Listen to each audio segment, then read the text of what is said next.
Bonjour et bienvenue dans cette nouvelle vidéo. On tourne ça de plus en plus tôt, hein, 4h24 du matin, c'est magnifique. Mais on est parti évidemment pour une nouvelle vidéo dans cette semaine consacrée à la culture nippone, évidemment, au manga, dans le domaine dans lequel je suis plus que néophyte et vous allez voir que ça a eu son importance aujourd'hui parce que vos avis, vos commentaires m'ont pas mal aidé. D'abord, il faut que je vous parle de Berserk, de Kentaro Miura. Berserk, qu'est-ce que c'est? C'est une œuvre de dark fantasy. Voilà. Alors pour ceux qui ne connaissent pas, vous voyez ce que c'est que la fantasy, dark. Voilà, c'est très sombre, c'est très violent. On comprend très vite. C'est donc un seinen, et je pense que c'est le premier seinen qu'on a cette semaine. Seinen, grosso modo, pour mes petits comicsophiles qui ne connaissent pas trop le manga, c'est les œuvres plutôt dédiées à un public un peu plus âgé. Là où shonen c'est pour les petits garçons au Japon, seinen c'est pour les grands garçons, tout simplement. Berserk, donc, ça va nous raconter l'histoire de Guts, ça jusque-là je l'avais, qui est un guerrier solitaire, plutôt vénère tout le temps, qui porte une marque un peu particulière sur son cou. On n'en sait pas trop pour l'instant, on sait que c'est la marque du sacrifice, je crois. Porte une énorme épée dans le dos, plus grande que lui, ça doit pas être pratique. Grosso modo, il cherche à se venger de quelqu'un. C'est à peu près tout ce qu'on sait. Et c'est à peu près tout ce qu'on saura dans ce tome. Maintenant, le plus important, en tout cas, c'est de savoir ce que j'en ai pensé. Eh ben les amis, je suis perplexe. Parce qu'en vrai, quand j'ai vu Berserk hier dans la boîte, je me suis fait une réflexion très simple, c'est il n'y a pas de demi-mesure. C'est soit je vais détester, parce qu'on m'a souvent dit que j'allais détester Berserk. Pour ceux qui me connaissent, la dark fantasy, la fantasy, j'ai un peu de mal, mais j'arrive à trouver 2-3 œuvres. La dark fantasy, ça réunit vraiment ce que je lis pas du tout. On a chacun des genres comme ça qu'on lit pas, sauf que vous n'êtes pas assez con pour en faire des vidéos où on vous impose des lectures. C'est la seule différence. Donc là, je me suis dit, ça peut être cet extrême-là, ou au contraire, c'est une œuvre tellement adorée, c'est l'œuvre préférée de plein de gens, que ça pourrait être un coup de cœur. Donc, ça occuperait facilement la place de numéro 7 ou de numéro 2, du coup, dans cette liste qu'on est en train de mettre en place. Et ben, c'est pas le cas, hein. C'est pas le cas. Je suis mitigé. Mitigé parce que je vois les qualités, je vois le genre effectivement que je vais pas aimer. Genre typiquement ça commence par Guts qui ken avec un démon. Et vraiment c'est les 2 premières pages. Hein. Je suis en mode oh lolo. Oh lolo. Et c'est vraiment, et c'est du vocabulaire en mode ah je t'ai bien baisé. C'est que des trucs comme ça. Et j'étais en mode, oula, mais je vais... Qu'est-ce que c'est que ce truc, quoi? Et puis, heureusement, Apo, donc du podcast, évidemment, vous le connaissez, Apo m'a dit, attention, Berserk, le tome 1, n'est pas représentatif de l'œuvre.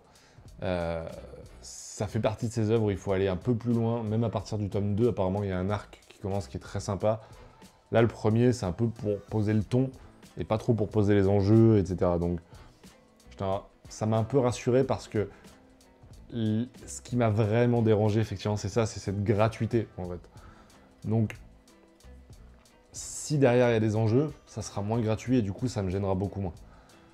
Mais c'est superbement dessiné, la violence est bien retranscrite parce qu'il y a ça aussi. Il y a les œuvres violentes pour être violentes, mais qui le font mal.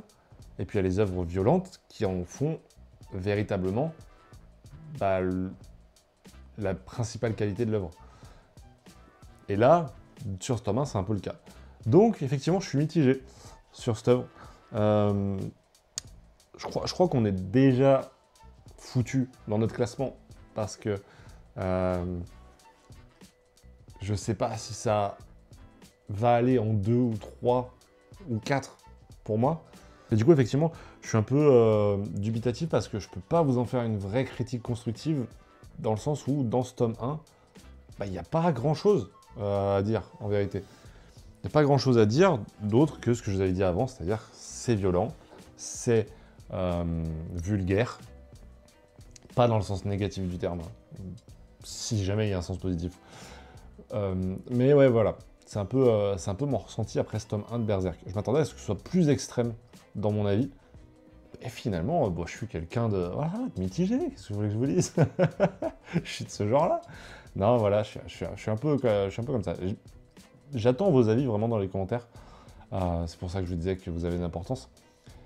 Alors, évidemment, vous le savez, je vous prends pas pour des cons, les commentaires, ça aide au référencement. Mais moi, ça m'aide surtout dans mon aventure de néophyte, que ce soit en comics, en manga, en BD, mais encore plus dans ces deux derniers domaines. Vous pouvez m'éclairer, en fait. Quand je vous dis j'aime pas le numéro 1 de Berserk, qu'il y ait des gens qui me disent va sur le 2, attends de voir la suite, tu vas voir derrière, il y a des arcs que tu vas adorer, tu vas voir, ça va te faire penser à telle œuvre, etc. Ce que vous avez déjà fait sur d'autres œuvres, et effectivement j'ai persévéré, et effectivement j'ai bien aimé, c'est trop important en fait. C'est trop important. Donc n'hésitez pas à me donner votre avis sur Berserk, je pense que vous êtes nombreux à l'avoir lu.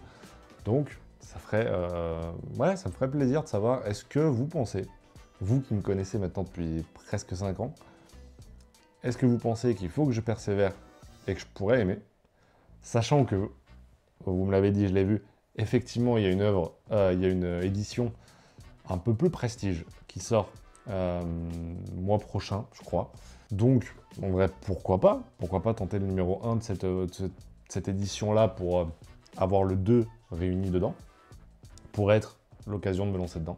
Je sais pas, n'hésitez pas à me dire. En tout cas, c'était Berserk. On n'est pas sur un coup de cœur, donc à quelle place on le met? J'hésite. Pour l'instant, je crois qu'on a la 1 qui est occupée, ainsi que la 4 et 5. Berserk, on va se le mettre en 3. Mais ça veut dire qu'il nous reste un coup de cœur en 2 à mettre. Et sinon, il nous faut 2 trucs qu'on va vraiment pas aimer en 6 et 7. Je pense que le classement est déjà biaisé. On est vraiment déjà dans la merde. Bon, vous irez sur laquelle de boîte? J'aime bien qu'on se regarde dans les yeux et qu'on se dise « Ah ouais, c'est celle-ci que tu veux ?» Eh ben non. Eh ben peut-être, en vrai. Eh ben peut-être. Vous savez quoi? Celle-ci qui est cachée, on va la prendre. On va la prendre. Est-ce que vous aimez bien que je vous parle du poids de la boîte? Parce que là, il y a quelque chose. Il y a quelque chose. On peut se faire des petites suppositions aussi. Parce qu'il y a plein de mangas cultes que j'ai pas lus.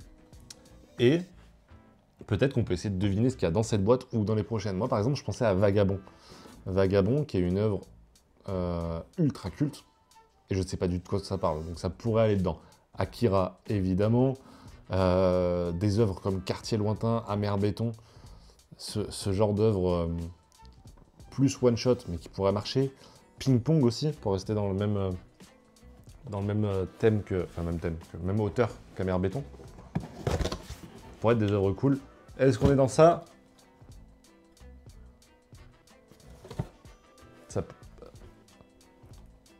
What?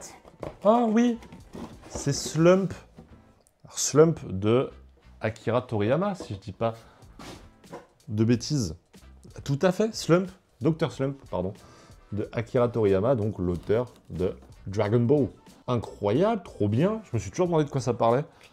Dr Slump, Ultimate Edition Akira Toriyama. Je sais pas si ça date d'avant ou après Dragon Ball. Au dessin, j'aurais tendance à dire avant. Ok, j'ai aucune idée de quoi ça parle, vraiment. Penguin Village. Un sac. Aucune idée. Bah voilà, je peux pas vous dire mieux. Dr Slump. Autant vous dire que les indices que j'ai sur le propos de l'œuvre sont vraiment vagues. Shonen Jump. Ok, donc on serait plutôt dans du shonen. Ça, je suis trop content vraiment parce que ça donne tellement de sens à ces vidéos-là. Dr Slump, j'en entends parler, parce que évidemment, Akira Toriyama. Mais jamais je me serais dit, tiens, on tente le tome 1, tiens, machin, machin. Non. Donc, trop cool. Trop cool. Je sais pas si l'œuvre est culte en elle-même, ou si Akira Toriyama est tellement... Enfin, je veux dire, Dragon Ball, c'est l'œuvre la plus culte en manga, pour moi. C'est vraiment la numéro 1. Tu vois, hier, je faisais deviner à Apo ce que j'avais chopé avec Berserk. Et j'ai fait pareil avec Fox. les deux, la première œuvre qu'ils m'ont dit quand je leur ai dit c'est ultra culte, ils m'ont dit Dragon Ball. Chacun, hein, indépendamment. Donc je pense vraiment que Dragon Ball c'est genre numéro 1 œuvre culte. Mais j'ai déjà lu quelques tomes, donc du coup ça sera pas normalement dans ces boîtes. Mais ça, le statut d'Akira Toriyama, du coup, il est légendaire, quoi. Donc Dr. Slump, trop cool de lire ça. Et ben écoutez, moi j'embarque ça dans mon sac à dos, évidemment. On se retrouve demain pour en parler ensemble. D'ici là, portez-vous bien, prenez soin de vos proches. Ciao tout le monde.